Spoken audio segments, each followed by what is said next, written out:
From METS Performance Consulting here. Hopefully you enjoyed the first two parts of our mini-series about basic strength exercises, and particularly these exercises you can do at home. They're really good for developing our efficiency and economy, but also reducing that injury risk.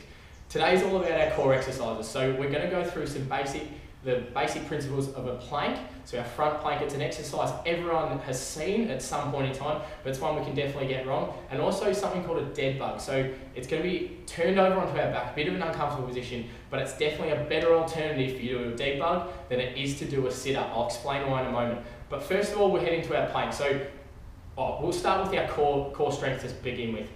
Core strength is all about developing the muscles within not only just our abdominals and our six-pack, which everyone loves to have, but it's about developing that deep tissue right down at the bottom, particularly in the muscle we're talking about is our transverse abdominis. It sits really deep within our torso, but that's the muscle responsible. It's often termed a runner's muscle, it's often termed an endurance muscle. It's responsible for holding our spine and our torso in place, so we're nice and strong through here, through our core. It's going to be the biggest transfer of power from the upper to lower body. Really important being nice and efficient during our endurance sport, but it's going to hold everything in alignment. So when you think about getting a nice aero position on the bike, staying in a nice flat body position on top of the water, flying across the top of the water, keeping upright, not twisting and turning while we run, staying straight, being as efficient as possible. When we're in the boat rowing, staying nice and tall, keeping that perfect posture, pulling the oars off that core, really driving through the body to transfer that power up and down the body there.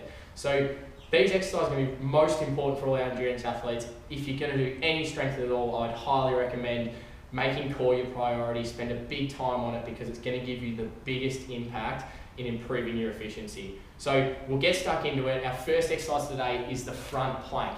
Now, this is one that, like I said, a lot of people will know, a lot of people may have done, but it's something we can get wrong. Technique is really important in this one. So what I'm going to give you today is a couple of tips on how we can really maximize the plank and not just go through the motions with it as well. I'll make it nice and hard for you to really get that core working and firing. So we'll flick between the side camera and the overhead camera for this one as well. So to start, we essentially want to get into a push-up position like we had in the last video. Hands under the shoulders, and we're flat through the rest of the body. So our body's going to stay in that nice straight line. From here, I want you to drop down onto your elbows and keep your elbows under your shoulders. Your hands can go out in front. Now it's a bit difficult to see from here, but you should be able to see on the overhead. I'll just bring back this way a bit so you should be able to see. My hands are apart. They're not clasped together. What this does, if they're apart, it just makes us work a little bit harder. So it keeps us in that alignment. If we clasp together, we can put a bit more pressure through our shoulders and our arms to take that resistance off the core, which is exactly what we don't want to do. We want to work the core. The whole point of doing a plank is to really fire that deep muscle. So getting into that position, elbows under shoulders, back nice and flat, head slightly up, so we're running a straight line right down the back of our head, down the back of our body. Feet again, sort of hip width apart, shoulders nice and relaxed, and then from here I want you to squeeze your glutes. Now, the core is often just thought of as those abdominal muscles. I like to think of the core as including the hip muscles as well, so our glutes as well. It all locks down into one. Our glutes surround that bottom part of our spine, our abdominal muscles surround that middle part of the spine. So if we can lock everything down nice and tight, we keep everything in that perfect position so we can fire around it. So the other muscles around our core, so through our quads, our hamstrings, our calves, our upper body as well, can fire around it and really drive as much power as we can. So squeezing the glutes, when we come back down this plank position, first thing, squeeze, and then what I want you to do is squeeze everything as hard as you can, push into the floor nice and hard, and then breathe out like you're blowing a candle.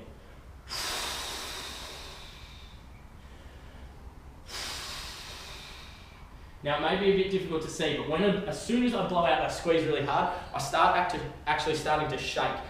You'll notice this when you first do it. Shaking is good. Shaking doesn't mean you're weak, shaking means you're working it as hard as it can go. That breathing as well is going to build up that little bit of intra-abdominal pressure, which is okay, so it's going to lock everything down. It's going to make us work really, really hard on that core, and then breathing through is also just going to help you stay up more than anything, because the last thing we want to do is hold our breath. We want to keep breathing as much as we can. We're endurance athletes, we're aerobic athletes, we need to breathe. They're pretty much the basics of the plank. We stay nice and flat, elbows under the shoulders, squeeze through the glutes and breathe out as hard as we can. Keep that breath going in and out, but make sure that breath out is nice and hard, like you're blowing out a bunch of candles. Pretty self-explanatory. Make sure we hit those points and you can't go wrong with a plank. Second exercise for today is called our dead bug. Now this one we flip over onto our back. So essentially, I like to think of a dead bug as a better version of a sit-up. When we do a sit-up, what I find is all we're doing is we're bringing the chest close to the hips, and we're really tightening up that hip flexor through the front of the leg. And I found a lot of endurance athletes, the number one thing they say is, oh, I need to keep stretching my hip flexors. My hip flexors are tight. My hip flexors are tight. I'm sitting at a desk all day. My hip flexors are tight. Why would we want to keep tightening them by doing sit-ups? Because all we're doing is we're just favouring that hip flexor, those hip flexor muscles that go across the hip, so join from the core down onto the leg. We're just favouring those muscles. We're tightening them more, tightening them more, tightening them more. What we want to train is the opposite action. So we don't want to train in like a sit-up would. We want to train the core working outward. When you think about cycling, running, swimming, rowing even, our most powerful movements, say a runner for example, is when we stride the ground and our leg extends.